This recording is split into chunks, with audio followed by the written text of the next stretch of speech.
Rebonjour, vous êtes ici sur la chaîne Finance Scénique, la chaîne qui parle d'investissement mais aussi de mode de vie, puisque l'investissement ce n'est pas seulement des chiffres, mais c'est aussi une manière de vivre. Je vais vous parler donc du ratio de distribution. Pourquoi en parler? C'est simple.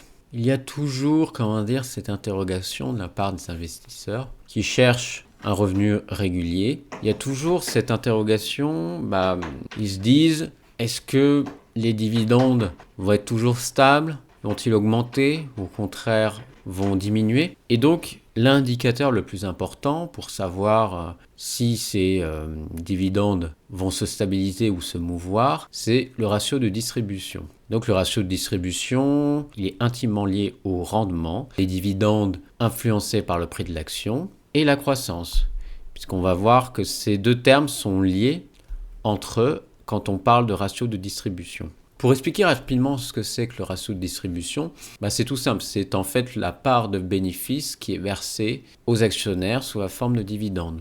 Et c'est pour ça quand je vous dis que c'est aussi lié, on pourrait dire oui bien sûr au rendement parce que c'est lié aux dividendes, mais c'est aussi lié à la croissance, parce que la croissance c'est le bénéfice. Et par ailleurs c'est le bénéfice net après impôt. C'est toujours bien de le préciser. Et donc la signification par exemple d'un ratio de distribution faible, ce serait, disons que si le ratio se situe environ en dessous de 30-40%, c'est que en général, on est face à une entreprise qui privilégie sa croissance, qui veut qui veut se concentrer sur le chiffre d'affaires, mais qui a surtout une politique expansionniste, contrairement ce qu'on peut avoir comme des entreprises qui distribuent des ratios de distribution forts. Alors là, c'est autre chose. C'est tout simplement les entreprises qui versent une part significative du bénéfice aux actionnaires. Mais malheureusement, au-dessus d'un certain seuil, cela peut être un danger pour l'investisseur puisque les dividendes ne pourraient non seulement ne pas se stabiliser, mais aussi les dividendes pourraient chuter. Et donc le ratio, c'est tout simple. Pour connaître le ratio de distribution, c'est simple. Il y a plusieurs formules, mais pour moi, le plus simple, c'est tout simplement dividende divisé par bénéfice net après impôt. Et vous avez le pourcentage, parce que c'est un ratio.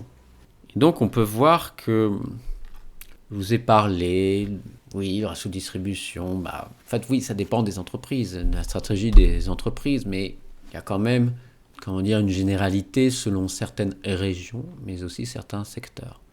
On va commencer par les secteurs. Tout simplement, les secteurs tels que les nouvelles technologies, qui peuvent être liés aux startups, privilégient une croissance, puisqu'ils veulent dominer de plus en plus les marchés. Et donc, au bout d'un moment, quand ils sont gros, commencent à verser une toute petite partie du dividende, mais qui peut potentiellement augmenter. Parce que le chiffre d'affaires est en augmentation et si l'entreprise fait le choix de commencer à mettre des dividendes qui peuvent augmenter, ce serait plutôt un bon choix d'entreprise. Donc c'est pour ça que le ratio de distribution est plutôt faible. En revanche, les secteurs tels que la finance et l'immobilier proposent un ratio de distribution, je dirais, au-dessus de 70-80.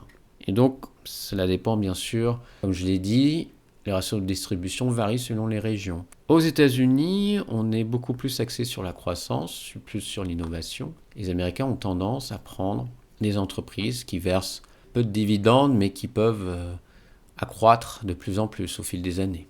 En Europe, c'est plutôt le contraire, dans le sens où les actionnaires privilégient un peu plus le dividende plus généreux à l'instant T. Et donc voilà, donc là, on va voir des exemples. Alors Total Energy, secteur de l'énergie bien sûr, donc un rendement de 5,8%, c'est bien quand même. Au-dessus de 4, ça commence à être bien. Par ailleurs, un rendement entre 3 et 4%, c'est, on va dire, dans la moyenne, il y a un certain équilibre entre le bon rendement et le rendement qui accroissent de plus en plus. Là, on parle du secteur de la finance, les assurances, AXA présentent un bon rendement. Et là, je vais vous montrer BNP Paribas.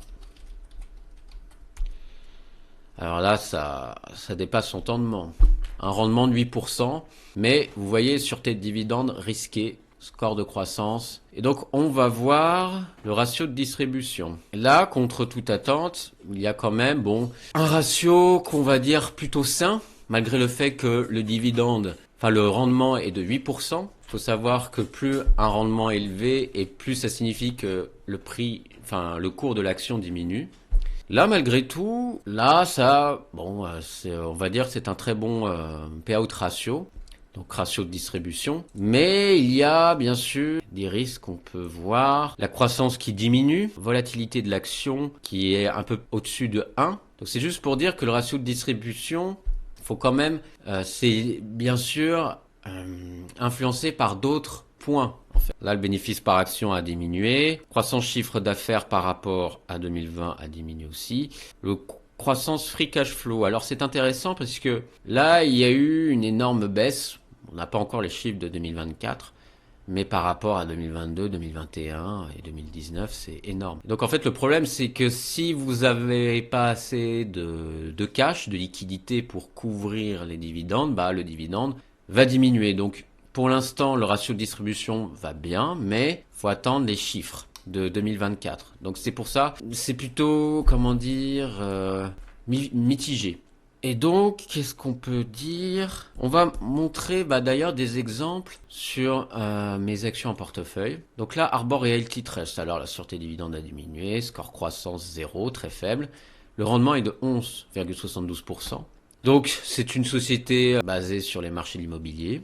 Le prix de l'action, même s'il a dépassé son prix de revient unitaire, il y a quand même un tout petit peu diminué. La payout ratio, alors là, 92%. Là, c'est un très bon, enfin, ça veut dire tout simplement que l'entreprise donne des très bons rendements aux actionnaires. D'ailleurs, c'est, on va dire, obligatoire pour les sociétés immobilières de donner des rendements très avantageux. Et donc là, malgré le fait qu'il y a une prévision de 1,72%, le ratio, bon, quand même à 92%. Donc c'est vraiment beaucoup plus à risque que ce qu'on peut voir chez BNP Paribas. Malheureusement, on n'a pas encore les chiffres d'affaires 2024, mais là, bénéfice par action, il a diminué, de 1 de différence, quoi. Donc là, je suis en train de voir, oui, le ratio de distribution, bon, pour l'instant, on n'a pas encore, mais faut s'en méfier beaucoup plus. Je vous avais dit que oui, oh là là, peut-être que je vais vendre Arbor Realty Trust, c'est un peu trop risqué. Bientôt, bon, peut-être que le chiffre d'affaires va être beaucoup moindre. Écoutez, on verra. Et là, je vais montrer, bien sûr, pour l'instant, la Rolls-Royce. Donc la croissance dividende, 1%. Ça, c'est un indice. Ils ont prévu de augmenter, bon, largement, mais bon, c'est pas 0,04, c'est pas beaucoup. Mais là, bon, vous voyez le chiffre d'affaires exceptionnel par rapport à 2023. Et donc, où est notre ratio de distribution? Normal, voilà, ratio de distribution de 1%. Alors là, le chiffre d'affaires est exceptionnel. Donc là, pour l'instant, ils veulent, je pense, s'agrandir de plus en plus, mais donner un peu plus d'argent aux actionnaires. Et donc, bon, disons là, c'est un peu plus pour le capital.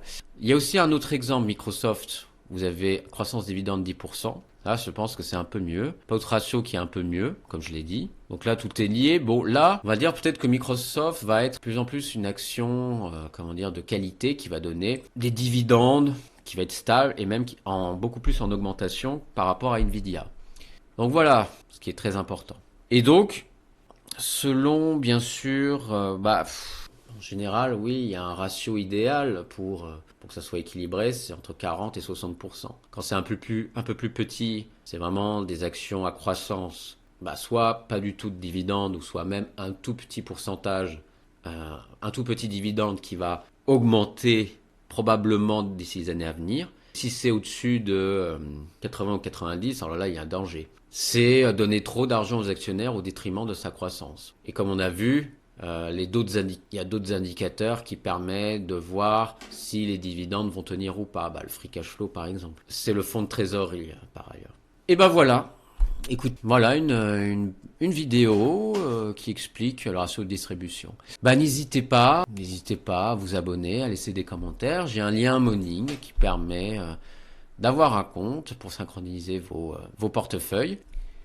Et donc la prochaine fois, je parlerai de la nécessité d'avoir un complément de salaire. Voilà, écoutez, je vous souhaite une bonne journée. Ciao.